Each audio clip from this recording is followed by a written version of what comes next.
একটু থেমে পুনরায় আওড়ালো।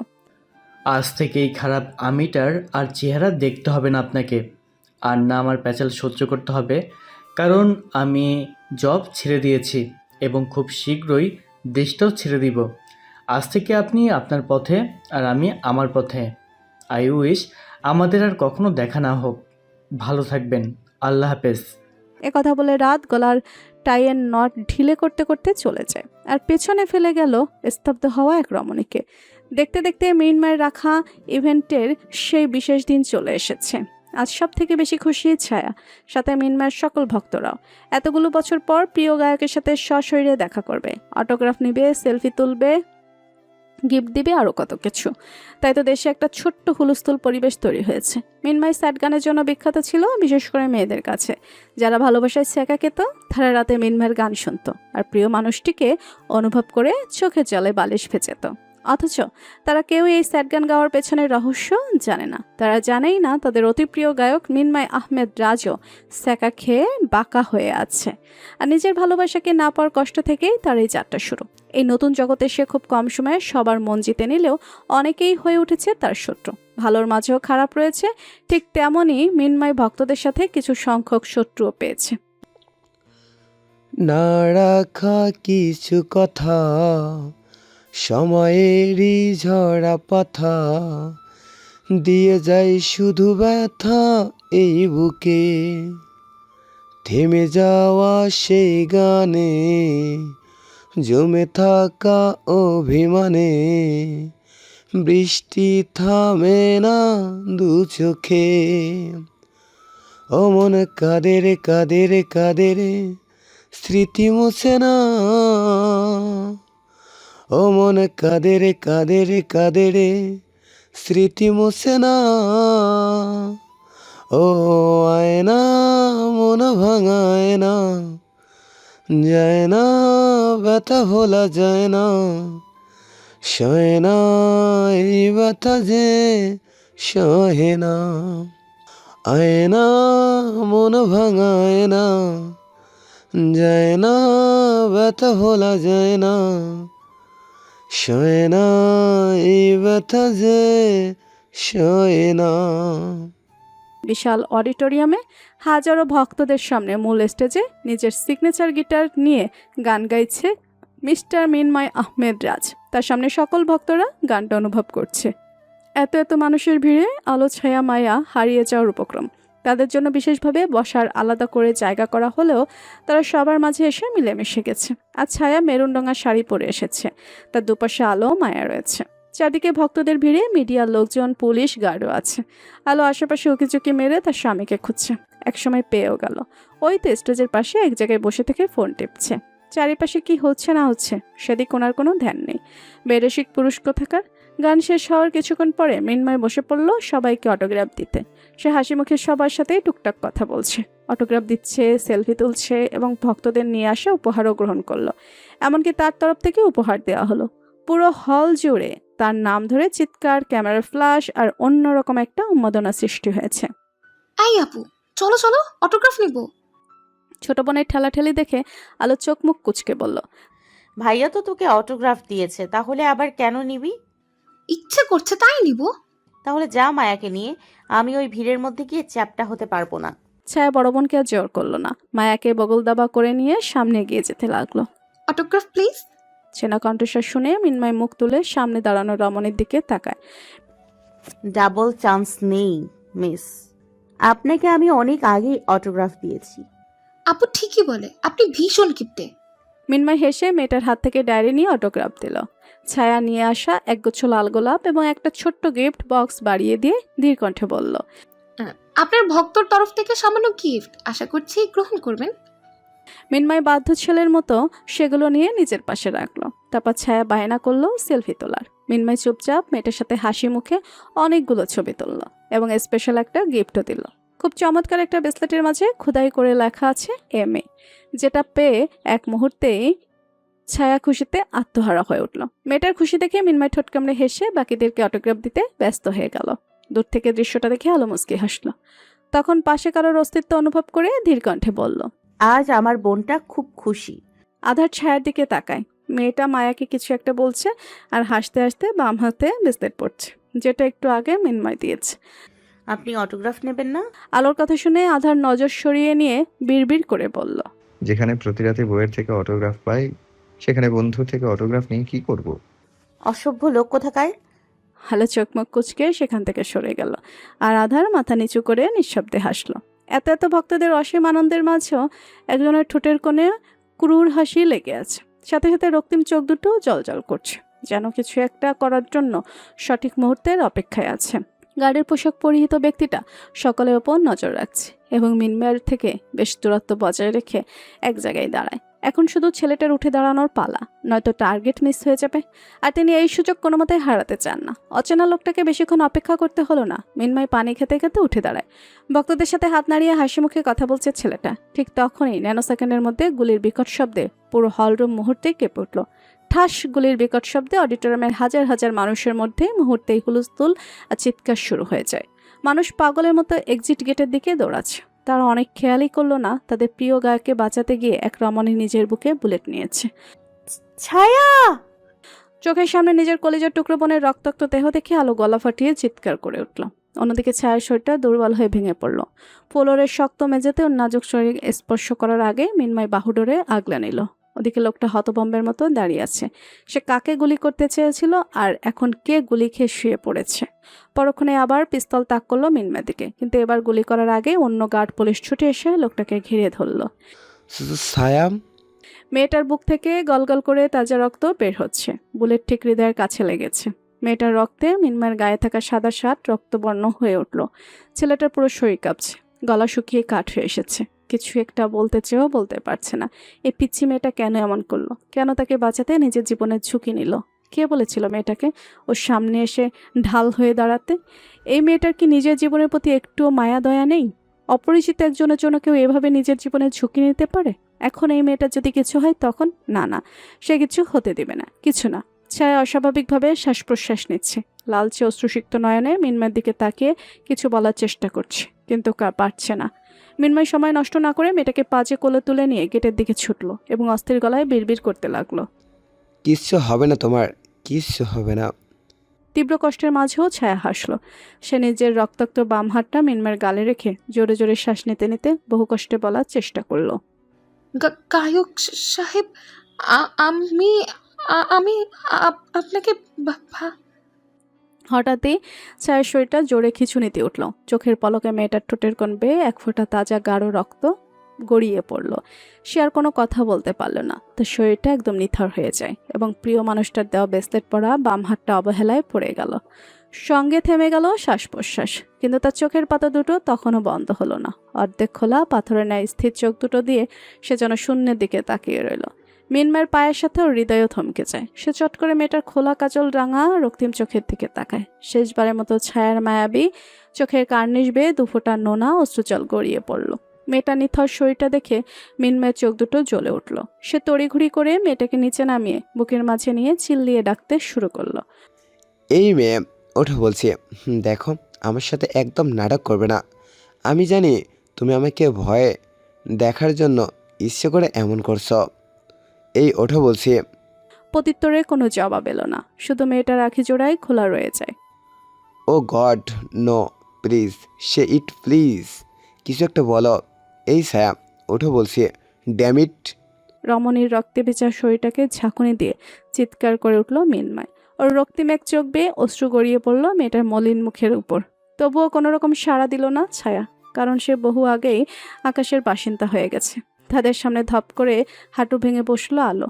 যুবকের কাছ থেকে নিজের বোনকে ছিনিয়ে নিয়ে শক্ত করে জড়িয়ে ধরে ফিসফিসিয়ে বলল, ছায়া বোন আমার, এইভাবে চুপ করে থাকিস না। তোর আপুর যে বড্ড কষ্ট হচ্ছে। তুই তো আমার সোনা বোন, কখনো আপুকে কষ্ট দিসনি, তাহলে এখন কেন দিচ্ছিস? এই কথা বল না রে, একটু বল বনু। আমার যে তোর এই নিশ্চুপ থাকাটা সহ্য হচ্ছে না, একটুও সহ্য হচ্ছে না। আমি তোকে কথা দিচ্ছি, আজ থেকে তোর সব কথা শুনবো, রাখবো, তোর সব ইচ্ছে পূরণ করব। তুই না আমাকে খুব ভালোবাসিস, তাহলে কেন এখন আমার কথা শুনছিস না? এই বনু, ওঠ, একটু আমার ডাকে সাড়া দে প্লিজ। আমার যে খুব কষ্ট হচ্ছে, খুব। কথাগুলো বলকে বোনকে দুহাতে চেপে ধরে চিৎকার করে কেঁদে উঠল আলো। তার সাথে তাল মিলিয়ে মায়া হাউমাউ করে কাছে। ওদিকে আধার ওয়াশরুম থেকে ফিরে এসে চোখের সামনে এমন অপ্রত্যাশিত দৃশ্য দেখে এক মুহূর্তের মধ্যে স্তব্ধ বা ক্রুদ্ধ হয়ে যায়। ওই মেয়েটার শরীরে এত রক্ত কেন? একটু আগে তো সুস্থ অবস্থায় দেখে গেল। তাহলে আধার শুকনো ঢুকলে রোবটের মতো ভিড় ঠেলে কাছে এগিয়ে গেল। তাকে দেখে আলো কাঁদতে কাঁদতে বলল, দেখুন না, আমার বোনটা কথা বলছে না আমার সাথে। আপনি ওকে বলুন না আমার সাথে একটু কথা বলতে। একটু থেমে পুনরায় আওড়ালো, আমার বোনের শরীর থেকে অনেক রক্ত পড়ছে, ওকে তাড়াতাড়ি হাসপাতালে নিয়ে চলুন। তারপর দেখবেন সুস্থ হয়ে গেছে আর আমার সাথে কথা বলছে। আপনি ওখানে দাঁড়িয়ে আছেন কেন? কি বলছি শুনতে পাচ্ছেন না? আমার বোনকে এক্ষুনি হাসপাতালে নিয়ে চলুন। আমার কলিজার টুকরা বোনটা যে কষ্ট হচ্ছে, তাড়াতাড়ি ওকে নিয়ে চলুন, নয়তো আরো কষ্ট পাবে। আধারের চোখ ভীষণ বাজেভাবে জ্বলছে। সে যতই অতীত ভোলার চেষ্টা করুক না কেন, তবুও কোনো না কোনো উপায়ে ঠিকই তার ক্ষতকে জাগিয়ে তোলে। সে জোরে জোরে শ্বাস নিয়ে নিজেকে সামলানোর চেষ্টা করে। অর্ধাঙ্গিনীর পাশে গিয়ে হাঁটু গেড়ে বসলো। কাপা কাপা বাম হাতটা মেয়েটার মাথার উপর রাখলো। আলো তখনও ছোট বোনকে জড়িয়ে ধরে বিলাপ করে যাচ্ছে।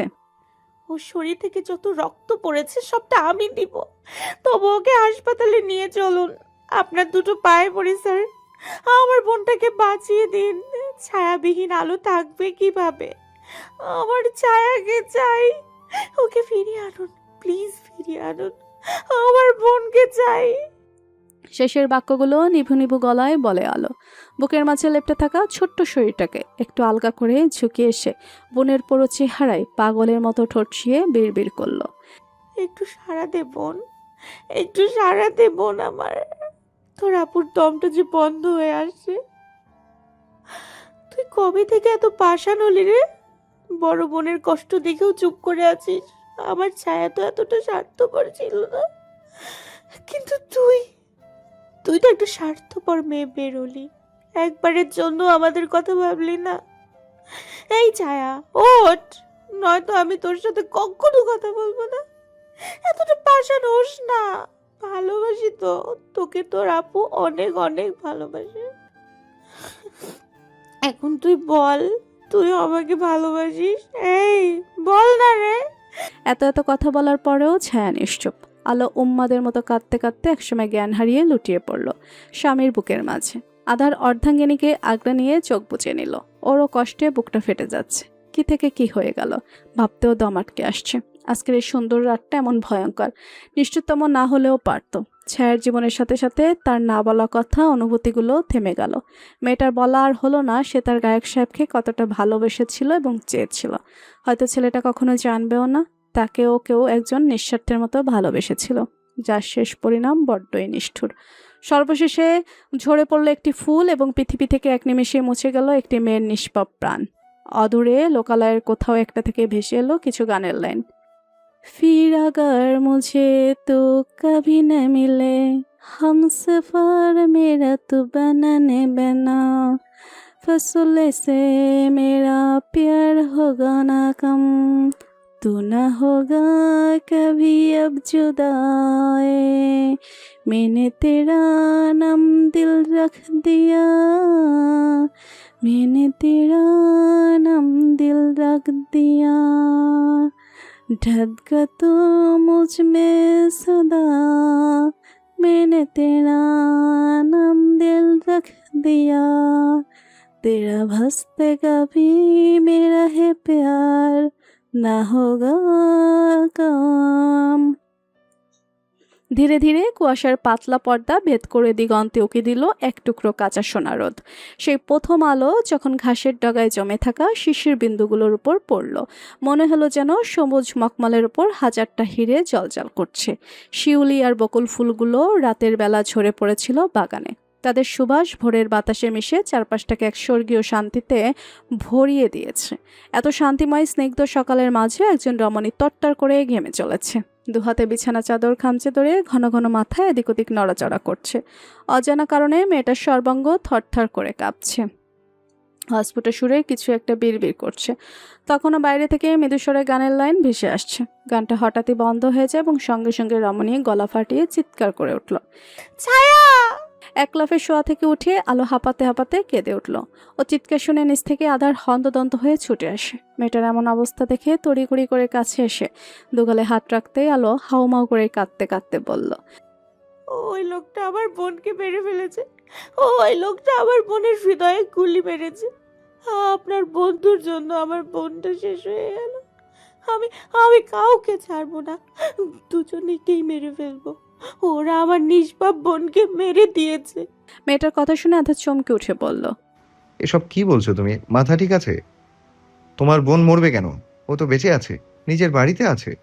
আর কে তোমার বোনকে গুলি করবে? আশ্চর্য। আপনি মিথ্যা বলছেন। আমি নিজের হাতে আমার বোনের নিথর রক্তাক্ত শরীরটাই বুকে দিয়েছি। ওকে কতবার ডাকলাম,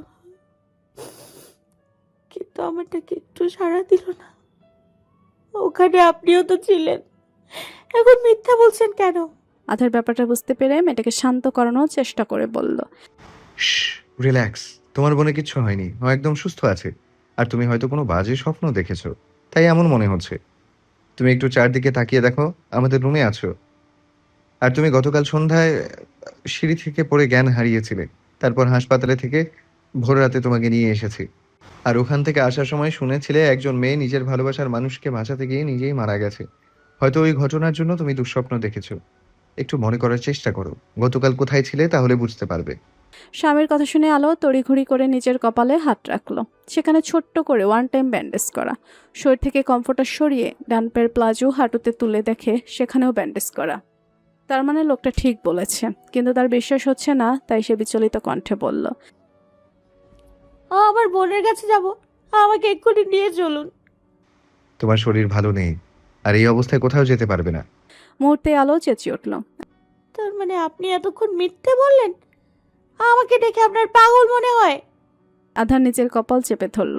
সে কোন পাগলে পাল্লায় পড়েছে। কোমা থেকে বেরিয়েছে, মাথার আরও তার ছিঁড়ে গেছে মনে হয়। সে কিছু একটা ভেবে নিজের ফোন বের করে একজনকে ভিডিও কল দিল। কিছুক্ষণ পরই অপর প্রান্ত থেকে কল রিসিভ হতে ফোনটা মেয়েটার মুখের সামনে ধরে বলল, নাও, তোমার বোনের সাথে কথা বলো।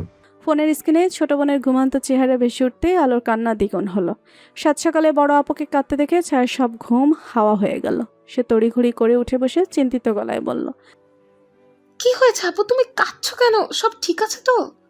আলো নিজেকে সামলানোর চেষ্টা করে বলল, তুই তুই ঠিক আছিস? আমার আবার কি হবে? আলো কিছু বলল না। আধার ফোনটা নিয়ে শালি সাহেবের উদ্দেশ্যে বলল, তোমার আপু তোমাকে নিয়ে একটা দুঃস্বপ্ন দেখেছে, তাই এমন করছে। আমি গাড়ি পাঠিয়ে দিচ্ছি, তুমি আজ একটু এখানে এসো, নয়তো তোমার আপু কেঁদে কুটে পুরো বাড়ি ভাসিয়ে দেবে। ঠিক আছে ভাইয়া। আর আপু, আমি একদম ঠিক আছি, তুমি চিন্তা করো না। আধার আরো কিছু বলে লাইন কেটে দিয়ে বইয়ের দিকে তাকিয়ে বলল। আলো এগিয়ে এসে দু হাতে স্বামীকে শক্ত করে জড়িয়ে ধরে বুকের মাঝে মুখ গুজে বলল, আমি জঘন্য একটা স্বপ্ন দেখেছি, যেটা ভাবলে আমার দম বন্ধ হয়ে আসে। আমি আমার বোনকে খুব ভালোবাসি। ওর কিছু হলে আমি সইতেই পারবো না। ও আমার খুব আদরের। আধার মেয়েটার মনের অবস্থা বুঝতে পারল, কারণ সেও নিজের বোনকে হারিয়েছে, তাই হারানোর যন্ত্রণাটা জানে। সে আড়ালে দীর্ঘশ্বাস ছেড়ে মেয়েটাকে এক হাতে আলিঙ্গন করে অন্য হাতে মাথা বুলিয়ে দিতে দিতে বলল, ভয় পেও না, কোনো খারাপ কিচ্ছু হবে না। আর তোমার বোন তোমার কাছে সব সময় থাকবে। 10টার দিকে ছায়া খানবাড়িতে হাজির। ছোট বোনকে কাছে পেয়ে আরেক দফা কেঁদেছে আলো। সে ভীষণ ভয় পেয়েছে, নিজের বোনকে হারানোর ভয়। এত জঘন্য রকম একটা স্বপ্ন কিভাবে দেখতে পারলো বুঝতে পারছে না। তার সাধ্য থাকলে সে ওই নিকৃষ্ট কল্পনাকে স্মৃতির পাতায় থেকে মুছে দিত। কি ভয়ঙ্কর দুঃস্বপ্ন ছিল। এমন স্বপ্ন কোনো শত্রুকেও যেন না দেয়।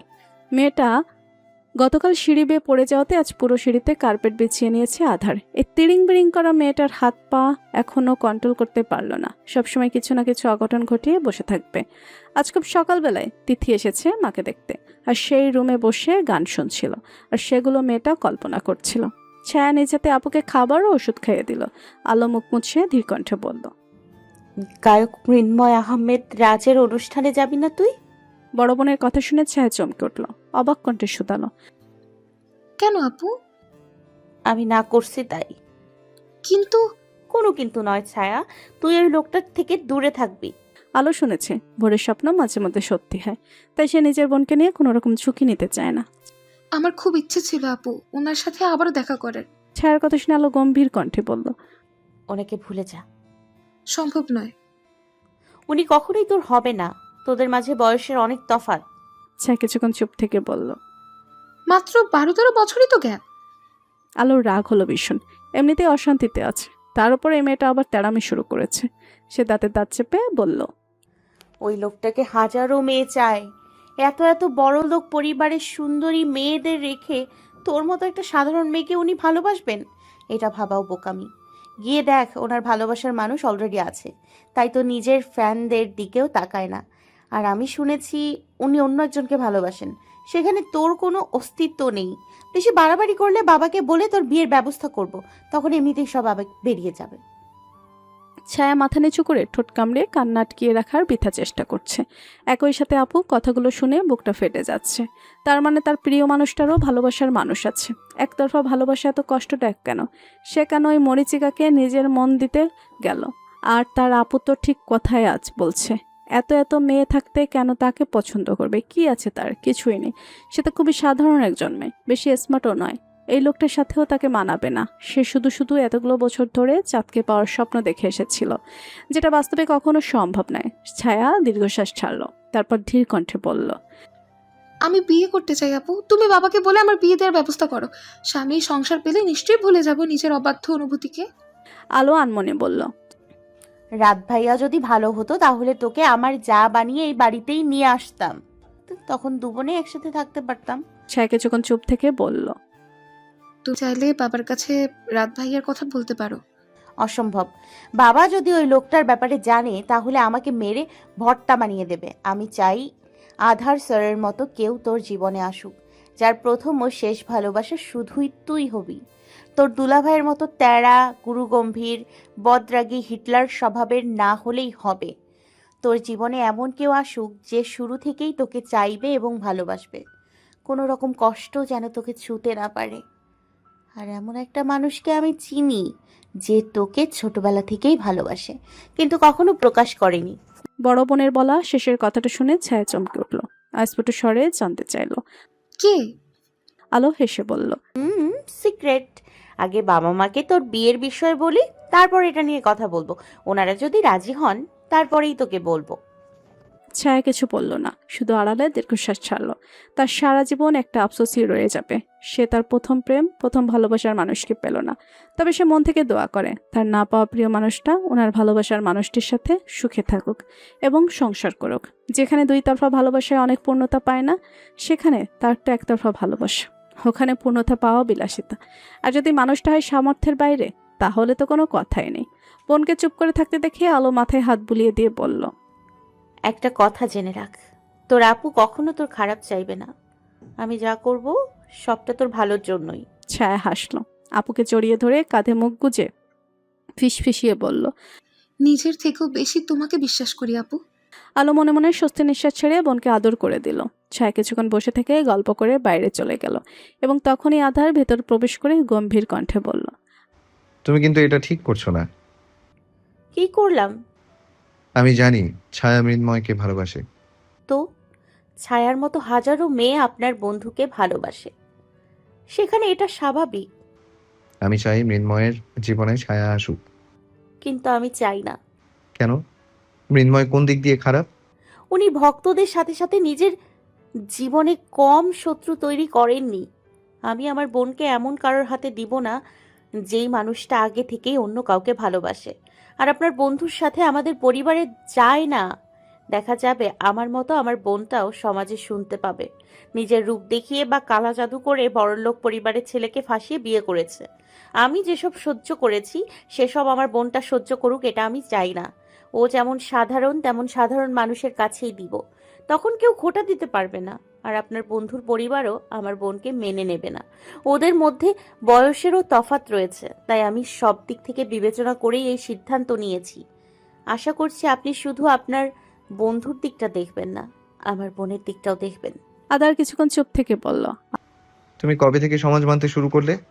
আর এতই যদি মানতে তাহলে কেন আমার কাছে ছিলে, যেখানে শুরুতে তোমাকে আমি নিজের বউ হিসেবে মেনে নেইনি? আমি তো তোমাকে আগে ভালোবাসিনি, তুমি আমাকে আগে ভালোবেসেছো। সবকিছু সহ্য করে আমার কাছে থেকে গিয়েছো। ভালোবাসার জন্য যদি নিজের আত্মসম্মান ত্যাগ করে বেহায়ার মতো পড়ে থাকতে পারো, তাহলে তোমার বোনের বেলায় এত সমস্যা হচ্ছে কেন? আমাদের মধ্যেও তো বয়সের ব্যবধান রয়েছে, কই এতে তো তোমার সমস্যা হয়নি? আমি মানছি মৃন্ময় অন্য কাউকে ভালোবাসতো, কিন্তু ওর লাইফে ছায়ার মতো মেয়ে গেলে ও নিজের অতীত ভুলে বেরিয়ে আসবে, যেমনটা আমি এসেছি। কিন্তু তুমি সব কিছু জেনে শুনেও স্বার্থপরের মতো বিহেভ করছো। আলো অপলক নয়নে স্বামীর রাগান্বিত চেহারার দিকে তাকিয়ে আছে। মুহূর্তেই একগাল বেয়ে এক ফোঁটা নোনা জল গড়িয়ে পড়ল। পরক্ষণে সে চোখের পানি মুছে তার ছেলের হাসি দিয়ে বলল, ঠিক বলেছেন আপনি, একদম ঠিক। এই আমি তো আপনার কাছে বেহায়া নির্লজ্জ কুকুরের মতো পড়েছিলাম, যেখানে আপনি আমাকে সামান্য বউয়ের অধিকার প্রথমে দেননি। এই বাড়িতে পা রাখার পর কম কষ্ট, আঘাত, অপবাদ সহ্য করিনি, তবুও পড়েছিলাম এখানে। আরে আপনি তো আমাকে ডিভোর্সও দিতে চেয়েছিলেন। এটা নিয়ে তো দাদাজানের সাথে আপনার কম যুদ্ধ হয়নি। এক সময় আমি ডিভোর্স দেওয়ার সিদ্ধান্ত নিলাম, কারণ এই বাড়িতে থাকতে থাকতে আমার দম বন্ধ হয়ে আসছিল। আমি ছিলাম মুক্ত পাখি, মা বাবার ভীষণ আদরের, কিন্তু এখানে এসে এতিমের মতো জীবন যাপন করেছি। বিশ্বাস করুন, আমি মুক্ত হতে চেয়েছিলাম, কিন্তু এই জঘন্য ভালোবাসার কাছে আমি হেরে গিয়েছি এক সময়। আপনি ঠিকই বলেছেন, আমি আগে আপনাকে ভালোবেসেছি, তাই তো বেহায়ার মতো ছিলাম আপনার কাছে এবং সব কিছু সহ্য করে গেছি। আমি যদি নিজের আত্মসম্মান বিসর্জন দিয়ে আপনার কাছে না থাকতাম, তাহলে আপনি আমার দিকে ফিরেও তাকাতেন না। আপনি ভালোবাসায় বিশ্বাস করেন না জেনেও আমি নিজের মনটা দিয়েছি আপনাকে। আপনি আর 5টা মানুষের মতো স্বাভাবিক না জেনেও আপনাকে ভালোবেসেছি, কারণ দিন শেষে আপনাতে আমার শান্তি ছিল। হ্যাঁ, আমি স্বার্থপর, নিজের স্বার্থের জন্যই আপনাকে চেয়েছি। লাজ লজ্জা ভুলে আপনার কাছে অসভ্যের মতো গিয়েছি, যেখানে আমার সামান্য ছোঁয়াতেও আপনি বিরক্ত অনুভব করতেন। তবুও কুকুরের মতো আপনার একটু ভালোবাসা পাওয়ার জন্য সারাক্ষণ পিছু পিছু ঘুরেছি। আমি খুব করে চেয়েছিলাম আপনিও আমাকে একটু ভালোবাসুন, কিন্তু আপনি তো আমাকে দূর দূর করতেন। আমি সব সময় হাসি খুশি ছিলাম বলে এই নয়, আমার কষ্ট হয়নি। আমারও কষ্ট হয়েছিল, খুব কষ্ট হয়েছিল, কিন্তু কখনো আপনাকে অভিযোগ করিনি, আর না জোর করে স্ত্রীর অধিকার নিয়েছি। আমি যখন মরতে বসেছিলাম তখন আপনার অনুভূতি জেগেছিল। ওই যে কথায় আছে না, দাঁত থাকতে আমরা দাঁতের মর্যাদা বুঝি না, ঠিক তেমন আপনিও। বিয়ের আগে আপনার ব্যাপারে আমি কিছুই জানতাম না। বাবার সিদ্ধান্ত ও আপনার দাদুর কথাতে রাজি হয়ে যাই। আপনার মতো আমিও কখনো আমার স্বামী হিসেবে আপনাকে কল্পনা করিনি, কিন্তু কি করতাম, বিয়ে তো হয়ে গিয়েছিল। আর আমার 12 ঘাটে কেন, কখনো 2 ঘাটে পানি খাওয়ার মতো স্বভাব নেই। তাই আপনাকে আমি শুরুতেই স্বামী হিসেবে মেনে নিয়েছিলাম। মুক্ত পাখি ছিলাম আমি, আর সেই আমি আপনার খাঁচায় বন্দি হয়েছি। এতেও আমার কোনো আফসোস ছিল না, কারণ এক জীবনে শুধু আমি আপনাকেই চেয়েছি। আচ্ছা, সবসময় শুধু আমরা মেয়েরাই কেন সবকিছুতে মানিয়ে নিব? আমাদের মন হৃদয় বলে কিছু নেই? আমাদের কষ্ট হয় না? শুধু আমরাই কেন স্যাক্রিফাইস করতে যাব? নিজের মা বাবা জন্মস্থান ছেড়ে নতুন সংসারে আসার পর যদি শুনতে হয় নিজের স্বামী তাকে বউ হিসেবে মেনে নেয়নি, তখন একটা মেয়ের কেমন লাগবে? আমি শুরু থেকে যা যা কষ্ট করেছি সেগুলো আমার বোন করুক, এটা একটু চাই না। আমি চাই না আমার মতো আমার বোনটাও নির্লজ্জ বেহায়া হোক। এটাও চাই না আমার মতো শ্বশুর বাড়িতে গিয়ে ছায়া কথা শুনুক। আমি চাই না আমার বোন আমার মতো স্বার্থপর হোক এবং নিজের আত্মসম্মান বিসর্জন দিক। নয়তো দিন শেষে তাকেও আমার মতো স্বামীর কাছ থেকে শুনতে হবে স্বার্থপর, এবং এটাও শুনতে হবে কেন আমাকে ভালোবেসেছিলে। আমি তো তোমাকে আগে ভালোবাসিনি, তাহলে কেন বেহায়ার মতো ছিলে? আমি আমার জীবনে যতটা কষ্ট পেয়েছি তার 1 ভাগও আমার বোনকে পেতে দিব না। এতে আপনি আমার পাশে না থাকলেও চলবে। এক নাগাড়ে কথাগুলো বলে আলো দুহাতে চোখের পানি মুছে বালিশে মাথা রেখে অন্য পাশ ফিরে শুয়ে পড়ল। কমফোর্টার টেনে মাথা পর্যন্ত ঢেকে নীরবে কেঁদে উঠল। সে কখনো ভাবেনি এই মানুষটাও দিন শেষে তাকে ভালোবাসা নিয়ে খোঁটা দেবে এবং স্বার্থপর বলবে। সে দিন শেষে এতটা বেহায়া না হলেও পারত, অন্তত আজকের দিনটা দেখতে হতো না, আর কেউ বলতেও পারতো না আমি তোমাকে আগে ভালোবাসিনি। এতগুলো দিনে জমিয়ে রাখা অর্ধাঙ্গিনীর মনের অভিযোগ শুনে আধার এক মুহূর্তের জন্য স্তব্ধ হয়ে যায়। সে জানে এই মেয়েটা তাকে পাওয়ার জন্য কম কষ্ট সহ্য করেনি, এমনকি সে অপমান তুচ্ছতাচ্ছিল্য করেছিল, কিন্তু সেগুলো তো অতীত। সে বর্তমানে এই মেয়েটাকে খুব ভালোবাসে, খুব। নিজের অতীতের জন্য শুরুতে বিয়ে ভালোবাসা কিছুই মেনে নেয়নি। নিজের মনের মধ্যে অনুভূতি তৈরি হলেও সে সেটা মানতে নারাজ ছিল, যার জন্য সে আজও মনে মনে আফসোস করে। প্রথমে যদি সাহস করে নিজের অবাধ্য অনুভূতিকে মেনে নিয়ে নিজের ভালোবাসা স্বীকার করত, তাহলে হয়তো মেয়েটার কষ্ট কিছুটা লাঘব হতো।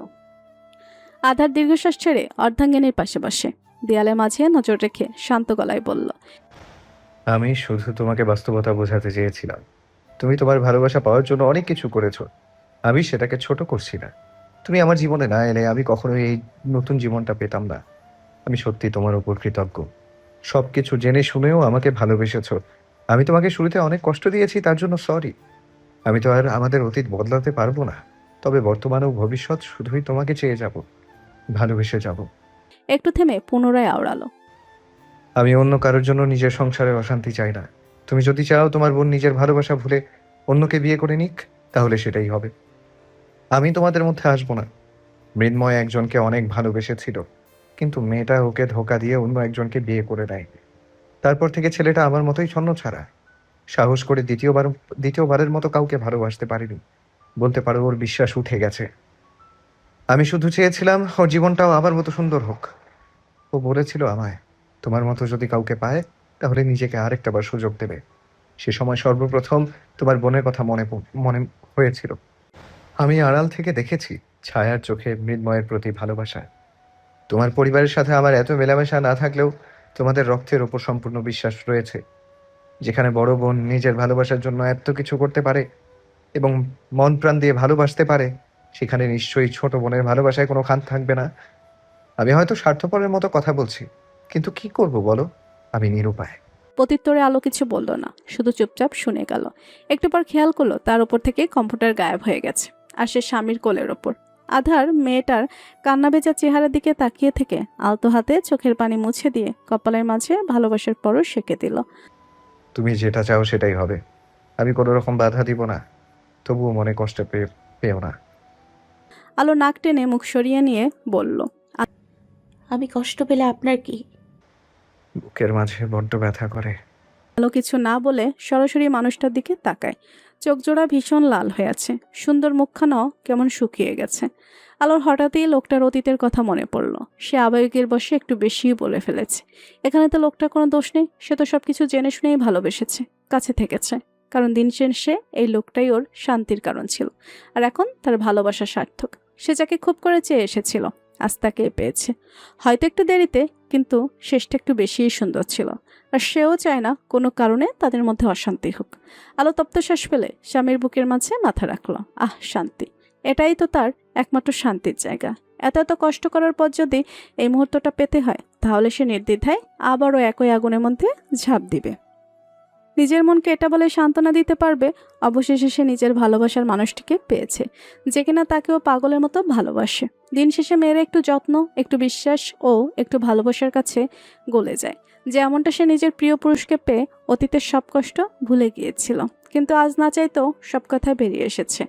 আধার স্বস্তির নিঃশ্বাস ছেড়ে বাহুডোরে প্রিয়তমাকে শক্ত করে আগলে নিল। পুরো চেহারায় ঠোঁট ছুঁয়ে দিতে দিতে ফিসফিসিয়ে বলল, অতীতের কষ্ট মুছতে পারবো না, তবে এখন তোমাকে কোনো কষ্ট ছুঁতে পারবে না, অন্তত আমার পক্ষ থেকে তো নাই।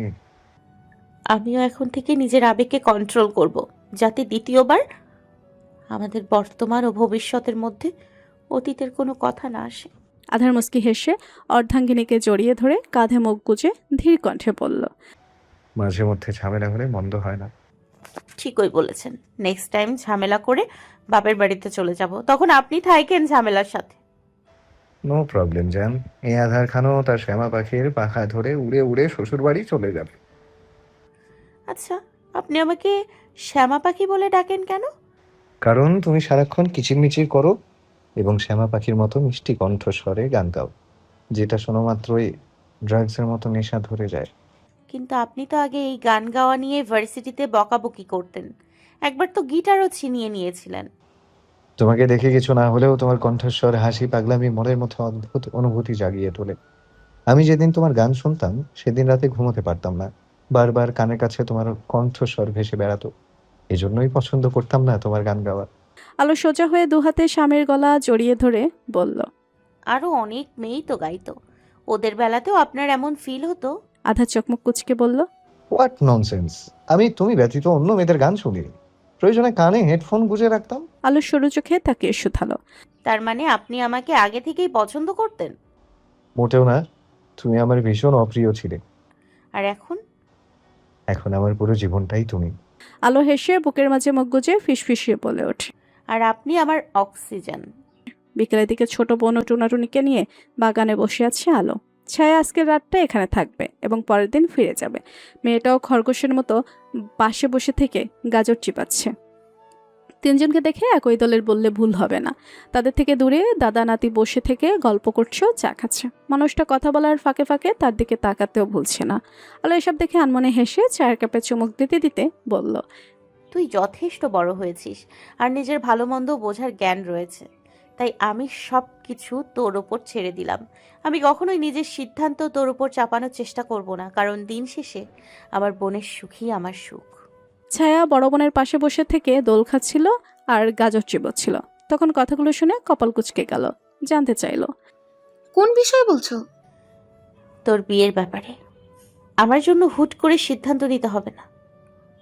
সময় নে এবং লেখাপড়া শেষ কর, তারপর যেটা ভালো হয় সেটাই কর। আমি তোর পাশে আছি সব সময়। আর এ বিষয়ে বাবাকে কিছু বলার দরকার নেই। মন দিয়ে শুধু পড়ালেখা করে যা আর নিজের প্রতি যত্ন নে। তোর ভাগ্যে যেটা রয়েছে এটাই হবে।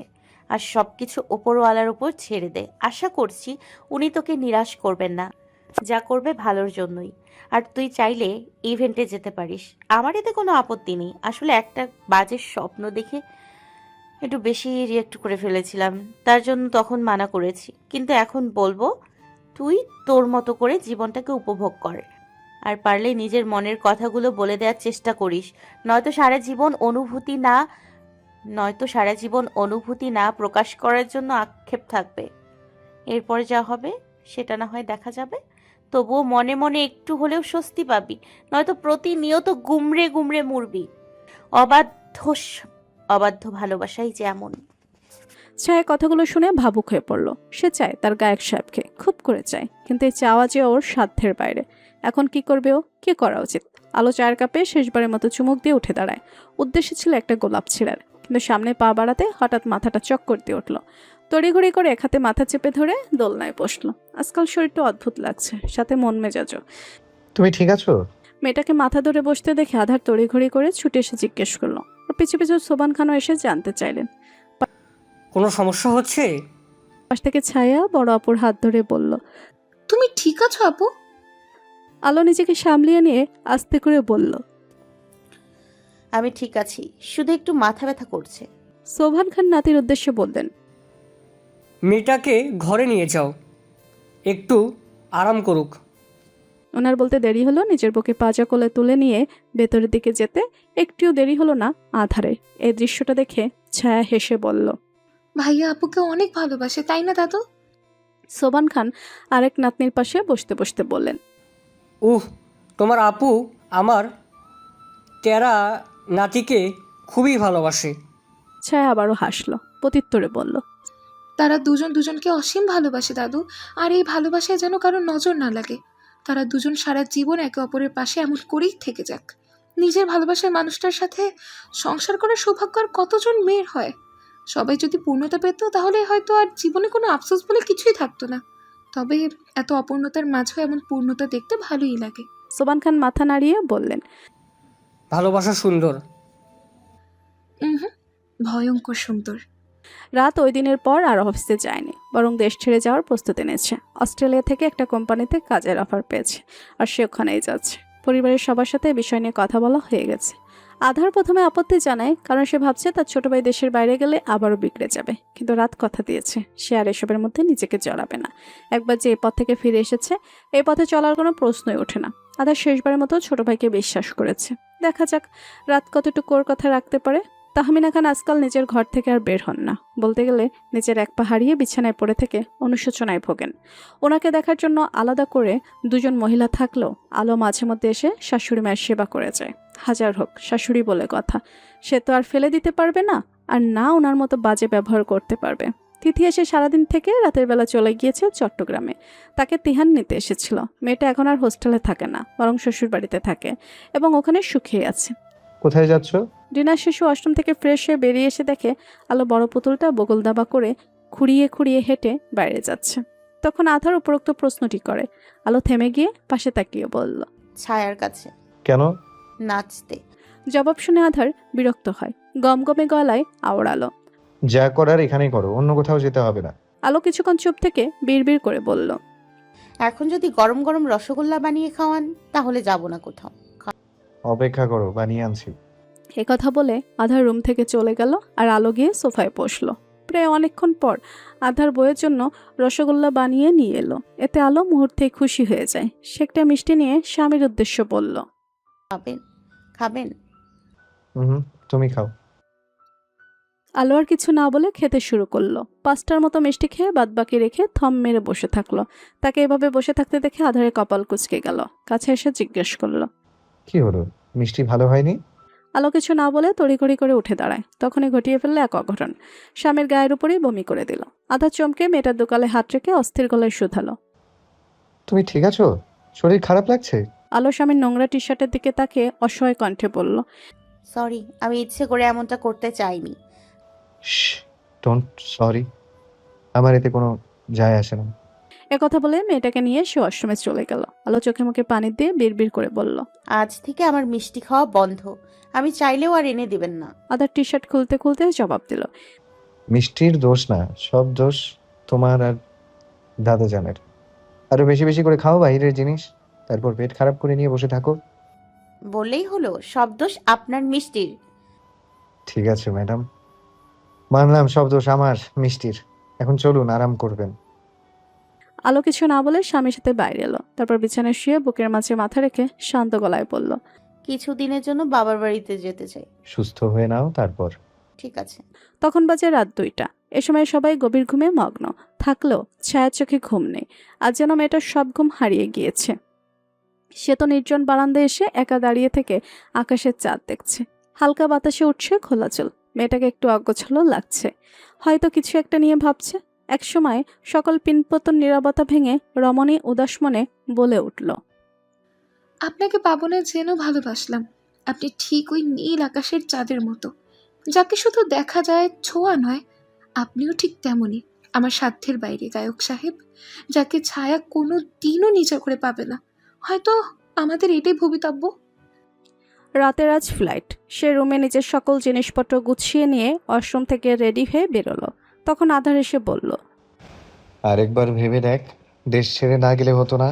রাত তোয়ালে দিয়ে মাথার চুলগুলো মুছতে মুছতে জানতে চাইল, এখানে থেকে কি করব? বিয়ে করে সংসার কর। রাত ফিচেল হেসে বলল, আমার মতো বাজে ছেলেকে কেউই বিয়ে করবে না। তোর অতীত যেমনই হোক না কেন, বর্তমানে তুই নিজেকে পরিবর্তন করেছিস। কয়লা হাজার ধুলো ময়লা যায় না, আর আমার এই নষ্টা জীবনে কাউকে জড়াতে চাই না। আমি একাই বাকি পথটুকু পার করে দিব। আধার কিছুক্ষণ চুপ থেকে জিজ্ঞেস করলো, তুই কাউকে ভালোবাসিস? রাতের মতো ছেলেরা কখনো কাউকে ভালোবাসে না ব্রো। এদের অনুভূতি বলতে কিচ্ছু নেই। ঠিক আছে, তো যা ইচ্ছে হয় কর, আমি কিচ্ছু বলবো না। কথা বলে আধার সেখান থেকে চলে যায়। রাত দীর্ঘশ্বাস ছেড়ে লাগেজ নিয়ে মায়ের রুমে এসে বিদায় নিয়ে নিচে চলে যায়। তারপর দাদাজন ভাই ভাবির থেকেও বিদায় নেয়। অতঃপর এয়ারপোর্টের উদ্দেশ্যে রওনা দিল। অফিসে থাকাকালীন কোনোভাবে ঈশিতা খবর পেয়েছে আজ রাত দেশ ছেড়ে চলে যাচ্ছে। এটা শোনার পরই মেয়েটি সবকিছু ফেলে হন্তদন্ত হয়ে ছুটে যাচ্ছে এয়ারপোর্টে। রাতের ফ্লাইটের টাইম ছিল সকাল 10টায়, আর ঈশিতা গিয়ে পৌঁছায় 10:30 নাগাদ। ফলস্বরূপ ছেলেটার সাথে দেখা মেলে না, আর না তো তাকে ভেতরে ঢুকতে দেওয়া হয়। চোরের মতো এভাবে পালিয়ে না গেলেও পারতে রাত। একটি বারের জন্য আমার না হয় কথাগুলো তো শুনতে পারতে। আমি একটু সময় চেয়েছিলাম নিজের অনুভূতিগুলো বোঝার জন্য, কিন্তু তুমি কি করলে এটা? আমাকে মাঝপথে রেখে চলে গেলে, কিন্তু অনুভূতি বুঝে উঠতে না উঠতেই তুমি দেশ ছাড়া হলে। এখন আমি কাকে নিজের মনের কথাগুলো বলবো? তুমি বড্ড বেঈমান রাত, সাথে নিষ্ঠুরও। আমার জীবনে হুট করে এসে হৃদয় চুরি করলে, আর এখন সেই তুমি হুট করে পাখির মতো উড়াল দিলে। এমনটা তো হওয়ার কথা ছিল না রাত। তাহলে তুমি কেন এমন করলে? শেষবারের মতো একটু দেখা করতে আমার সাথে, তাহলে তো বলতে পারতাম আমি তোমাকে। এয়ারপোর্টের সামনে অশ্বয়ের মতো দাঁড়িয়ে থেকে ভাঙা ভাঙা গলায় কথাগুলো বলে ঈশিতা। মেয়েটার রক্তিম চোখ জোড়া বেয়ে অশ্রু গড়িয়ে পড়ল। হালকা বাতাসে উঠছে পরনের ওড়না ও খোলা এলোমেলো চুলগুলো। ঈশিতার চোখের পানি মুছে পেছনে ফিরে নীল আকাশের দিকে তাকিয়ে স্ফীত স্বরে বলল, না চাইতেও বাজে তুমিটাকে ভালোবেসেছি রাত। কিন্তু তুমি জানতে পারলে না এই পৃথিবীর বুকে তোমাকে মন থেকে ভালোবাসে কেউ একজন রয়েছে, আর হয়তো কখনো জানতেও পারবে না তোমার চাশমিশ তোমাকে কতটা চেয়েছিল। একটু থেমে পুনরায় আওড়ালো, এখানে শুধু তোমার দোষ নেই, আমারও রয়েছে। তোমার থেকে দূরত্ব না বাড়িয়ে যদি সঠিক সময়ে মনের কথাগুলো বলে দিতাম তাহলে এখন এই মুহূর্তটা দেখতে হতো না। কিন্তু কি করব বলো, আমিও ওই মানুষের কাতারে পড়ি যারা সময় থাকতে দাঁতের মর্যাদা বুঝতে পারে না। আজ তোমাকে হারিয়ে বুঝলাম আমি তোমাকে ভালোবাসি। হ্যাঁ রাত, তোমার ইস্যু তোমাকে অনেক অনেক ভালোবাসে, কিন্তু আফসোস তুমি সেটা জানলে না। ঈশিতা চোখ বুজে দীর্ঘশ্বাস ছাড়ল। ঘাড় ঘুরিয়ে আবার ওই এয়ারপোর্টের ভারী কাচের দরজার দিকে তাকিয়ে দৃষ্টি সরিয়ে নিল। তারপর নিজেকে সামলে একটা রিক্সা ডেকে উঠে পড়ল। আজ আর অফিসে যাবে না, সোজা বাড়িতে যাবে। তার যে মন ভালো নেই, অজানা ব্যথায় হৃদয়টা হাঁসফাঁস করছে। সে চেয়েও নিজের অশান্ত মনকে শান্ত করতে পারছে না। বারবার মানুষটার সাথে কাটানো সুন্দর সুন্দর মুহূর্তগুলো ভেসে উঠছে দু চোখের পাতায়। পালিয়ে না গেলেও পারতে রাত। ব্যর্থ হৃদয়ের মেয়েটার বুক চিরে শুধু বেরিয়ে এলো দীর্ঘশ্বাস, এবং প্রিয় মানুষটিকে মনের কথাগুলো না বলার এক আকাশসম কষ্ট ও আফসোস রয়েই গেল। শহরের বিশাল এক অডিটোরিয়ামে মৃন্ময়ের ইভেন্ট রাখা হয়েছে। সেখানে হাজারো ভক্ত উপস্থিত, তাদের মাঝে ছায়া মায়াও রয়েছে। আলো অসুস্থ শরীর নিয়ে আসতে পারেনি। মৃন্ময় স্টেজে ভক্তদের উদ্দেশ্যে একটা রোমান্টিক গান গেয়ে সকলের মনোরঞ্জন করে। অটোগ্রাফ দিতে বসেছে। মিডিয়ার লোকজন ভিডিও ছবি তুলছে, আর পুলিশ গার্ডেরা পাহাড়েও ভক্তদের লাইন সামলাতে ব্যস্ত। সকলের শেষে ছায়া মায়া যায় অটোগ্রাফ নিতে।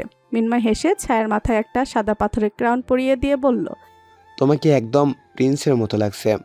ছায়া মুস্কি হেসে মৃন্ময়ের সাথে ছবি তুলে নিল। সময়ের সাথে সাথে অনুষ্ঠান শেষ হয়ে যায় এবং রাতও বেশ হয়। ছায়া মায়া দুজনে বাইরে দাঁড়িয়ে আছে। মূলত আজ ছায়া মৃন্ময়কে কিছু বলবে, তাই অপেক্ষা করছে সে। রাজ, এত বছর পর খুব চেনা মেয়েলি কণ্ঠস্বর শুনে মৃন্ময় এক মুহূর্তের জন্য থমকে যায়। সে চট করে ডান পাশে ফিরে দেখে তার না পাওয়া প্রেয়সী দাঁড়িয়ে, পাশে একটা বাচ্চা মেয়েও রয়েছে। মৃন্ময় কল কেটে দিয়ে ফোনটা পকেটে গুজে অস্ফুট স্বরে বলল, তো তিশা? তিশা মেয়ের হাত ধরে এগিয়ে এসে বলল, এখনো মনে রেখেছো আমায়? মৃন্ময় নজর সরিয়ে নিয়ে গম্ভীর কণ্ঠে জানতে চাইল, কেন এসেছেন এখানে? তোমাকে একটু দেখতে। দেখা শেষ, এখন আসতে পারেন। আমার জন্য কেউ অপেক্ষা করছে। কে? তোমার গার্লফ্রেন্ড? ধরে নিন তাই। তিশা হেসে বলে ওঠে, মিথ্যে বলে লাভ নেই রাজ, আমি জানি তুমি আজও আমাকে ভালোবাসো। আপনি আমার জীবনের সেই অভিশাপ যাকে ভালোবাসা নয়, শুধু ঘৃণা করা যায়। বাই দ্য ওয়ে, আপনার বড়লোক হাজব্যান্ড কই? নেই, আমাদের ডিভোর্স হয়েছে। মৃন্ময় তাচ্ছিল্যের সুরে বলল, যার জন্য আপনি আমাকে ছেড়েছিলেন, এখন সেই ব্যক্তি অন্য কারোর জন্য আপনাকে ছেড়েছে। ব্যাপারটা মন্দ নয়। তিশা কথার প্রসঙ্গ পাল্টানোর জন্য নিজের মেয়েকে দেখিয়ে বলল, ও আমার মেয়ে রায়া, তোমার গান খুব পছন্দ করে। রায়া নামটা শুনে মৃন্ময়ের বুকটা ধক করে উঠল, কারণ সে তাদের সন্তানের নাম হিসেবে এই নামটা পছন্দ করেছিল একসময়। রাজের মেয়ে রায়া, কিন্তু ভাগ্যের উত্থানে সবকিছু পাল্টে গিয়েছে। একসময় যাকে নিয়ে ঘর বাঁধার স্বপ্ন দেখেছিল, আজ সে অন্য কারো সন্তানের মা। তার কি কষ্ট হচ্ছে? হচ্ছে তো, খুব কষ্ট হচ্ছে, তবে সেটা মুখে প্রকাশ করলো না। মৃন্ময় বাচ্চা মেয়েটার সামনে হাঁটু গেড়ে বসে আদর করে দিয়ে পড়ল, অনেক বড় হও, কিন্তু কখনো নিজের মায়ের মতো হবে না। বাচ্চা মেয়েটা মিষ্টি হেসে বলল, আমি মাম্মার মতো নয়, পাপার মতো হয়েছি। মৃন্ময় আর কথা বাড়ালো না। সে মেয়েটাকে অটোগ্রাফ আর অনেকগুলো চকলেট দিয়ে চলে আসতে চাইলে তিশা বাধা দিল। আমাকে একটা সুযোগ দেওয়া যায় না রাজ? মৃন্ময় রায়াকে একটু দূরে বসিয়ে রেখে তিশার সামনে শটান হয়ে দাঁড়িয়ে বলল, সুযোগ? কিসের সুযোগ? যদি বলি তোমার জীবনে আবারও ফিরতে চাই আমি, তাহলে? অতীতে আমিও আপনার পা ধরে একটা সুযোগ চেয়েছিলাম, কিন্তু আপনি দেননি। তাহলে এখন কেন আমি আপনাকে সুযোগ দেব? অতীতের জন্য সরি, আমি খুব সরি রাজ। সেই সময় বয়সটাই এমন ছিল যে আমি টাকার পিছনে অন্ধ হয়ে গেছিলাম, কিন্তু এখন আমি বুঝতে পারছি টাকা দিয়ে সব কিছু পাওয়া গেলেও ভালোবাসা পাওয়া যায় না। অতীতে নিজের ভুলের জন্য আমি আমার ভালোবাসার মানুষটিকে হারিয়েছিলাম, কিন্তু বর্তমানে আমি আর সে একই ভুল করতে চাই না। Because I love you Raj, I really love you. Please আমাকেও আমার সন্তানকে মেনে নাও। এই পৃথিবীতে তুমি ছাড়া আর আমাদের কেউ নেই। মিন্ময় আকাশের দিকে দৃষ্টি নিক্ষেপ করে ধীর কণ্ঠে আওড়ালো। তুমি আমার কাছে এসে আবারও ধোকা দিবে না, এটার কি গ্যারান্টি? এবার যদি এমন করি তাহলে সোজা গুলি করে দিও। প্রত্যুত্তরে মিন্ময় কোনো জবাব দেয় না। তার শূন্য চোখের দৃষ্টি অদূরে চেয়ারে বসে থেকে চকলেট খাওয়া বাচ্চা মেয়েটার উপর। আর যদি তাদের মধ্যে সব ঠিক থাকতো তাহলে এই মেয়েটা হতো তার রক্ত, তার অংশ, যে শুধু তাকেই পাপা বলে ডাকতো। আচ্ছা, একটা সম্পর্কের মধ্যে কি শুধু রক্তের টান থাকাটা জরুরি? রক্তের চেয়েও আত্মার টান অনেক বেশি। সে যদি সবকিছু ভুলে গিয়ে বাচ্চা মেয়েটাকে নিজের সন্তান হিসেবে মেনে নেয় তাহলে কি খুব বড় অন্যায় হয়ে যাবে? এই মেয়েটার তো কোনো দোষ নেই, তাহলে কেন পিতার ভালোবাসা থেকে বঞ্চিত হবে? সে যদি চায় তাহলে অবশ্যই মেয়েটাকে সুন্দর জীবন দান করতে পারবে, যেখানে মা বাবা দুজনেরই ভালোবাসা, আদর পাবে। এসব ভেবে আড়ালে দীর্ঘশ্বাস ছাড়ল মিন্ময়। রায়ের দিকে তাকিয়ে থেকে বিড়বিড় করে বলল, আমাকে কিছুদিন সময় দাও, আমি পরে তোমাকে জানাবো। তিশার শুকিয়ে যাওয়া ঠোঁটের কোণে এক চিলতে হাসি ফুটে উঠল। সে ছুটে এসে প্রথম ভালোবাসাকে শক্ত করে জড়িয়ে ধরে বুকের মাঝে মুখ গুজে ফিসফিসিয়ে বলল, আমি জানতাম তুমি আজও আমাকে ততটাই চাও যতটা অতীতে চাইতে, আর আমি এখন অতীতের চেয়েও বেশি তোমাকে চাই জান। মিন্ময় অনুভূতিহীনভাবে আকাশের দিকে চেয়ে রইল। আসলে কি সে এখনো চায় মেয়েটাকে? জবাব পাওয়ার আগে কিছু একটা পড়ে যাওয়ার মৃদু শব্দে চট করে ঘাড় ঘুরিয়ে বাম দিকে তাকায়। ছায়া অপলক নয়নে চেয়ে আছে, তার পায়ের কাছে লুটোপুটি খাচ্ছে একগুচ্ছ লাল গোলাপ। মেয়েটা ঠোঁট কামড়ে কান্না আটকিয়ে রাখার বৃথা চেষ্টা করছে, কিন্তু অবাধ্য অশ্রু বেহায়ের মতো গাল দুটো ভিজিয়ে দিচ্ছে। তার রক্তিম চোখ জোড়াই বলে দিচ্ছে, এখানে এতক্ষণ যা যা হয়েছে সবটাই শুনেছে, আর এটাও বুঝে গেছে এখন যে রমণী তার একতরফা ভালোবাসার মানুষটির বুকের মাঝে রয়েছে সে গায়ক সাহেবের প্রথম ভালোবাসা। হতে পারে শেষ ভালোবাসাও। বুক ভরা কষ্টের মাঝেও ছায়া হাসলো। সে চেয়েছিল আজ মনের কথাগুলো বলে দেবে, কিন্তু এখন তো পরিস্থিতি আলাদা। তার আপু ঠিক বলেছিল, সবার ভালোবাসায় পূর্ণতা পায় না। যেখানে ভালোবাসা ছিল একতরফা সেখানে তো আশাই করা যায় না সে কখনোই তার গায়ক সাহেবকে পাবে না, কারণ উনি বহুকাল আগে থেকেই অন্য কারোর ব্যক্তিগত পুরুষ। বুক চিরে দীর্ঘশ্বাস বেরিয়ে এলো ছায়ার। সে তড়িঘড়ি করে চোখের পানি মুছে মায়ার হাত ধরে সেখান থেকে চলে গেল। এলোমেলো পায়ে হাঁটতে হাঁটতে মনে মনে ধরা গলায় আওড়ালো, এক জীবনে আপনাকে না পাওয়ার আফসোস থেকেই যাবে গায়ক সাহেব। সুস্থ হওয়ার কিছুদিন পর আজ বাপের বাড়িতে এসেছে আলো। আধার রেখে গিয়েছে এবং সাবধানে থাকতে বলেছে। ভার্সিটিতে ক্লাস থাকার জন্য সে থাকতে পারেনি, তবে ভার্সিটি সে রাতে আসবে। আলো আসার পর থেকে খেয়াল করেছে ওর ছোট বোন কিছুটা পাল্টেছে। তার সাথেও ভালো করে কথা বলছে না, সারাক্ষণ নিজেকে রুমবন্দি করে রাখছে। হুট করে হাসি খুশি থাকা মেয়েটার কি হলো সেটা জানতে মায়াকে চেপে ধরে, কারণ এরা দুজন একে অপরের সাথে সবকিছু শেয়ার করে। নিশ্চয়ই ছায়ার এমন পরিবর্তনের কারণ মায়া জানে। কয়েকদিন আগে মিন্ময়ের রাখা ইভেন্টের শেষে কি হয়েছিল এবং দেখেছে সবকিছু মায়া বলে দেয় বড় আপুকে। সবটা শুনে আলো কিছুক্ষণের জন্য থম মেরেছিল, পরপরই ছোট বোনের কাছে ছুটে যায়। ছায়া মনমরা হয়ে ছাদের একপাশে চুপ করে দাঁড়িয়েছিল। তখন বড় বোনের ডাক শুনে ঘাড় ঘুরিয়ে পাশে তাকায়। আলো বোনের গা ঘেঁষে দাঁড়িয়ে ধীর কণ্ঠে বলল, আমরা যেটা খুব করে চাই সেটা সবসময় পাই না। এক জীবনে যদি সবকিছুই পেয়ে যাই তাহলে আর আফসোস কিসের থাকবে? বোনের কথার মানে বুঝতে একটু অসুবিধা হলো না ছায়ার। মেয়েটা কিছুক্ষণ চুপ থেকে হঠাৎই আপুকে জড়িয়ে ধরে হাউমাউ করে কেঁদে উঠল। কেন কেন আপু, কেন হলো এমন? আমি কি খুব বেশি কিছু চেয়েছি? শুধু আমার গায়ক সাহেবকে চেয়েছিলাম, কিন্তু কিন্তু উনি আমাকে না, অন্য কাউকে চায়। যে মেয়ে অতীতে ওনাকে ধোকা দিয়েছে উনি সেই মেয়েকেই চান। ভালোবাসা এত নিষ্ঠুর কেন আপু? জানো, আমার না অনেক কষ্ট হচ্ছে, বুকের ভেতর অসহনীয় যন্ত্রণা হচ্ছে। তোমার বোন এই ব্যথা কিভাবে সইবে আপু, কিভাবে? এবং বলল। আলো বোনকে শক্ত করে জড়িয়ে ধরে চোখ দুটো বুজে নিল। সে কি বলে সান্ত্বনা দিবে মেয়েটাকে? তার যদি সাধ্য থাকতো তাহলে এক্ষুনি ছুটে গিয়ে মিন্ময়কে এনে দিত, কিন্তু তার যে ক্ষমতা নেই। তবে এই কষ্টের থেকে বোনকে বের করার একটা উপায় রয়েছে। আলো কিছু একটু ভেবে নিজেকে সামলিয়ে বোনের মাথায় হাত রেখে বলল, কষ্ট পাস না বোন, জীবন কারোর জন্য থেমে থাকে না। আমাদের ভাগ্যে যা নেই তা আমরা হাজার চাইলেও পাবো না। ছায়া কিছু বলল না, শুধু আপুকে জড়িয়ে ধরে কাঁদতে থাকলো। মিনময় একটা কফি শপে এসেছে, মূলত একজনের সাথে দেখা করতে। ওর পরনে কালো হুডি, জিন্স, মাথায় ক্যাপ, মুখে মাস্ক। সেলিব্রিটি হলে এই এক জ্বালা, যেখানে সেখানে যাওয়া যায় না। সে একটা ফাঁকা জায়গায় গিয়ে দেখে বসলো। কিছুক্ষণ পর সেখানে তিশা হাজির হয়। আজ মেয়েকে নিয়ে আসেনি, বাড়িতে নানির কাছে রেখে এসেছে। পরনে মিনময়ের পছন্দের রঙের নীল জর্জেট শাড়ি। সে হেলে দুলে মিনময়ের সামনে গিয়ে বসলো। এখানে না এসে আমার বাড়িতে আসতে পারতে। মিনময় শান্ত গলায় জবাব দিল। আমি যেখানে সেখানে কমফোর্ট ফিল করি না। যাই হোক, কী খাবে বলো? কিছু খেতে ইচ্ছে করছে না, তোমাকে দেখে মন পেট দুটোই ভরে গেছে। রায়া কেমন আছে? ভালো, তোমাকে পাপা হিসেবে পেলে আরো ভালো থাকবে। তা আমরা কবে বিয়ে করছি রাজ?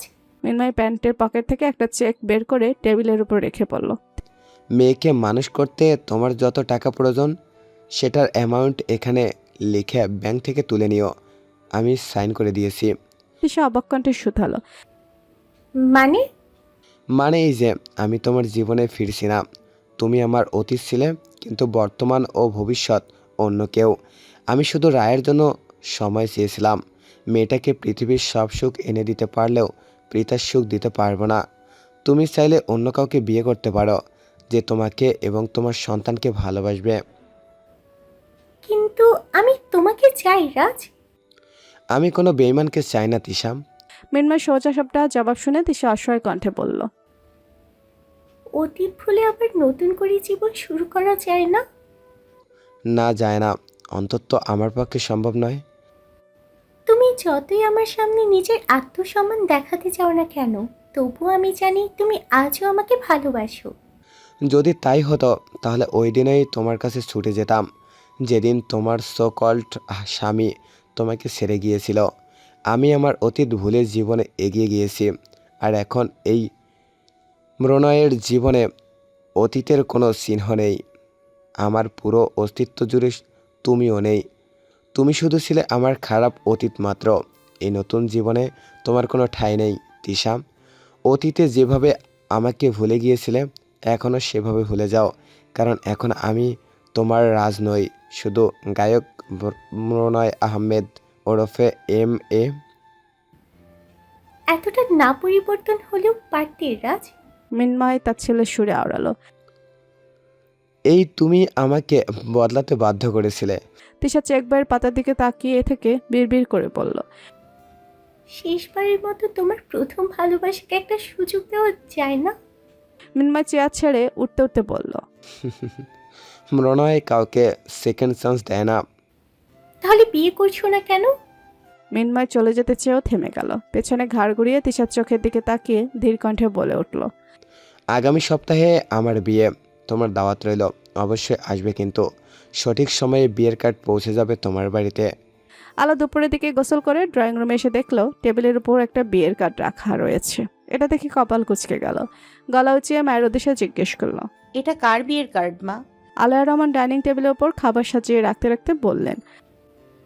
নামটা শুনে আলোর হাত থেকে তোয়ালে পড়ে গেল নিচে। সে ছুটে এসে কার্ডটা খুলে ভালো করে দেখতে লাগলো। বরের নামের জায়গায় মাহিন লেখা এবং বইয়ের নামের জায়গায় তানিয়া লেখা। তাদের আগামী মাসে বিয়ে। আলো পুরো কার্ড পড়তে পারলো না। এক দৌড়ে নিজের রুমের ভেতর চলে গেল। তারপর ফোন খুঁজে বের করে সোজা মাহিন ভাইয়াকে কল দিল।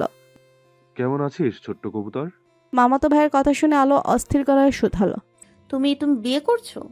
হ্যাঁ। কিন্তু কেন? তুমি না অন্য কাউকে চাইতে? তাহলে? ফোনের অপর প্রান্তের ব্যক্তি নিশ্চুপ। আলো আবারও বলে ওঠে। তুমি চাইলে আমি এই বিষয়ে মা বাবার সাথে কথা বলবো ভাইয়া। তুমিও প্লিজ এই বিয়েটা করো না। মাহিন দীর্ঘশ্বাস ছেড়ে পড়ল। আমি মাকে ছায়ার কথা বলেছিলাম, কিন্তু মা চায় না ওকে। আলো আবেগ কণ্ঠে শুনল। কেন? কোনো সমস্যা? মেঘ মারা যাবার পর মা আর চাচ্ছে না রহমান পরিবারের কেউ এই বাড়ি বউ হয়ে আসুক। আলো কিছুক্ষণ চুপ থেকে ধীর কণ্ঠে বিড়বিড় করলো। তার মানে মামি মনে মনে এটা মানে আমাদের জন্যই উনি ওনার স্বামী মেয়েকে হারিয়েছে, যেখানে আমারও আমাদের পরিবারের একমাত্র ছেলেকে হারিয়েছি। কই, আমরা তো তোমার বোনকে বা তোমার পরিবারকে দোষারোপ করিনি। তোমরাই হুট করে আমাদের সাথে যোগাযোগ বন্ধ করে দিয়েছিলে, তবুও আমরা কিছু মনে করিনি। কিন্তু এখন বুঝতে পারছি এর পেছনের আসল কারণ। একটু থেমে পুনরায় আওড়ালো।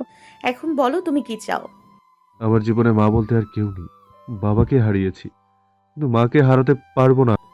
তাই আমি আমার মায়ের ইচ্ছাটাকে মেনে নিয়েছি। আলোর কেন জানি খুব কান্না পেল। তার ভাই বোনের ভাগ্য এত খারাপ কেন? একজন নিজের ভালোবাসার মানুষটিকে পেয়েও হারিয়ে ফেললো, সাথে নিজের প্রাণও। আর একজন একতরফা ভালোবেসে প্রতিনিয়ত কষ্ট পাচ্ছে।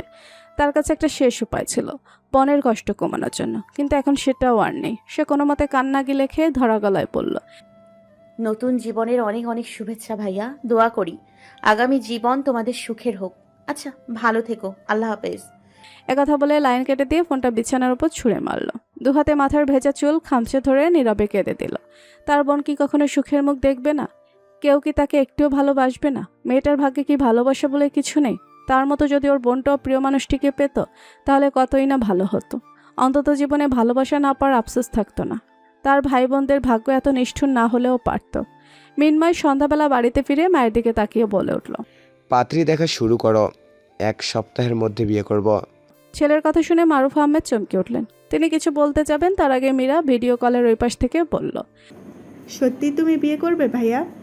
মিনময় ল্যাপটপের সামনে বসতে বসতে বলল, সত্যি। আমার পছন্দের একজন রয়েছে ভাইয়া, তবে একটু বয়স কমই। ক্লাস 10-এর হলেও চলবে, বাট ফিডার খাওয়ার বাচ্চা না হলেই হবে।